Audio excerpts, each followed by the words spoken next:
ভোজন রসিক বাঙালির ভুরি ভোজটা তো কমপ্লিট হলো। দাঁড়াও দাঁড়াও, যাচ্ছ কোথায়? নেক্সট পার্টটা তো দেখে যাও। এবার তো তোমাদেরকে আমি প্রাকৃতিক সৌন্দর্য দেখাবো। তো যেখান থেকে শেষ করেছিলাম আবার সেখান থেকে শুরু করে দিলাম। তো চলো দেখতে থাকো। এই হলো প্রাকৃতিক সৌন্দর্য। মায়াপুরের মন্দিরের পাশ কাটিয়ে কিছু দূর এলেই এই রাস্তাটা চোখে পড়ে, আর এই রাস্তা দিয়েই কিন্তু গোশালায় যাওয়া যায়। কি বড় বড় গরু, বিশ্বাস করো আমি এর আগে কোনো দিন এত বড় বড় গরু দেখিনি। আমাদের গ্রামের এই সাইডের বাড়িগুলোতে গরু আছে, কিন্তু এত বড় বড় গরু নেই। কত রকমারি গরু, কত আঁকাবাঁকা শিং। ফোকাস তো করে দিলাম, দেখেছো তো গরুটার শিং কত বড়, পুরো এস আকৃতির। জানো না তো, ক্যামেরাতে তো একটু তাও ছোট ছোট লাগছে, সামনে থেকে কি বিরাট। ওরে বাপরে, যদি ঢুকিয়ে দেয় পেটের মধ্যে, যাকে দেবে সে শেষ। কিন্তু গরুগুলো খুবই ভদ্র ছিল। যাই হোক, যতই সামনে দিয়েই যাক না কেন, কাউকে গুতা টুতা দিচ্ছিল না।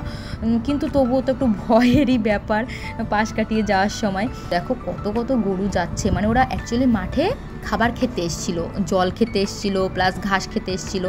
দেখো আমি তো এক হদ্দ কুড়ে, এনারা না যেন আমার থেকেও বেশি কুড়ে, এইটুকু জায়গা হেঁটে যেতে পারছে না, তার জন্য আবার গরুর গাড়ি করে নিয়েছে, মানে গরুদেরকে খাটিয়ে মারবে।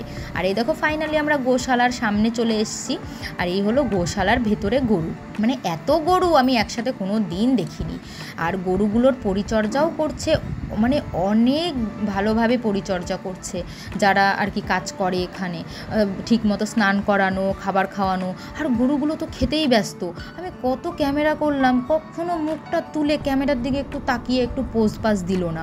যাই হোক, এখানে এই গরুটাকে দেখো, সবার আদর খাওয়ার জন্য মাথা তো বাড়িয়ে দিয়েছে, সবাই আদর করছিল, কিন্তু গরুটা কাউকে কিছু বলছিল না। আমার যদিও বা প্রথমে একটু ভয় লেগেছিল, তবুও ভাবলাম ধুর ছাতা, ভয় করে কি হবে, আমিও একটু আদর করে দিই। তো শেষমেশ আমিও আদর করা শুরু করে দিলাম, কিন্তু আমি একটু ভয় ভয় পাচ্ছিলাম, তাই একটু দূরের থেকেই করছিলাম, কারণ কোন সময় চেটে মেটে দিলে। যাই হোক, কেমন মানে ওর জিপটাও না যেন একটু খসখসে টাইপের, আমাকে একটু চেটেছে। আমাদের এখানকার বাড়ির কোনো গরুকে তুমি আদর করতে যাও, চাটবে না, সোজা লাথি মেরে দেবে।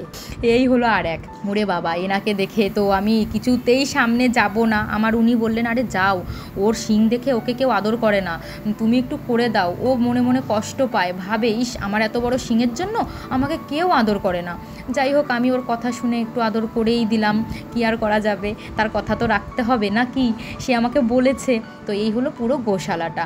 গোশালাতে অনেক রকমের, অনেক উঁচু উঁচু গরু, সব লম্বা লম্বায় পেল্লাই পেল্লাই গরু। এক একটা গরু থেকে মানে আইডিয়া করে আমাকে বলল, এক একটা গরু থেকে নাই করেও দিনে বোধহয় 20 লিটার মতো দুধ দেয়। তাহলে সে কত বড় বড় গরু একবার ভেবে দেখো। আর ওদের পরিচর্যাও প্রচণ্ড ভালোভাবে করা হয়, আর অনেক অনেক যত্ন সহকারে খাবার দেওয়া হয়। দেখো প্রথমে এই গরুগুলোকে দেখে আমি ভেবেছিলাম কোনো স্ট্যাচু হয়তো রেখে দিয়েছে, পরে দেখি কানটা নড়ছে, তাই দেখে বুঝলাম যে না, এগুলো জ্যান্ত গরু। মানে প্রথমে না মুভমেন্ট করছিল না গরুগুলো।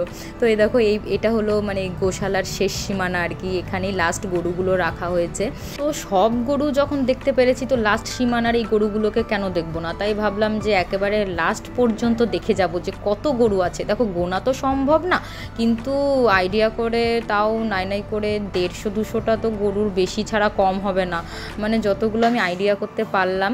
আর ওই যে দূরে দেখতে পাচ্ছ এই ঘরটা, এই ঘরের মধ্যে সবাই অক্লান্ত পরিশ্রম করে যাচ্ছে, গরুগুলোর পেছনে সারা দিনের মানে খাবারের যোগান দিয়ে যাচ্ছে। এই গরুগুলোর ভালো থাকার পেছনে বা এত এত দুধ দেওয়ার পেছনে এখানকার কর্মচারীদের অক্লান্ত পরিশ্রম রয়েছে। সত্যি ওনারা গরুগুলোর অনেক অনেক যত্ন নেয়। আর এই দেখো একটা বাছুর হয়েছে এই গরুটার, এইটা দেখে মানে সামনে থেকে দেখলে তোমরা বুঝতে পারবে যেটা কি বিরাট সাইজের গরু। মানে বাছুরটা হয়েছে বেশি দিন হয়নি, তাই ওর মায়ের পায়ের কাছেই ছিল। আমার তো দেখে ভীষণ ভালো লেগেছে। দেখো গোশালায় এসেছি আর গরুর দুধের তৈরি অরিজিনাল কিছু কিনবো না, সেটা তো হতে পারে না, তাই না? তাই আমরাও কিছু কিনে নিলাম। এই হলো ঘি, মায়াপুরের গোশালার ওখানকার ঘিটা আমি বাড়িতে খেয়েছি এনে, ভীষণ ভালো।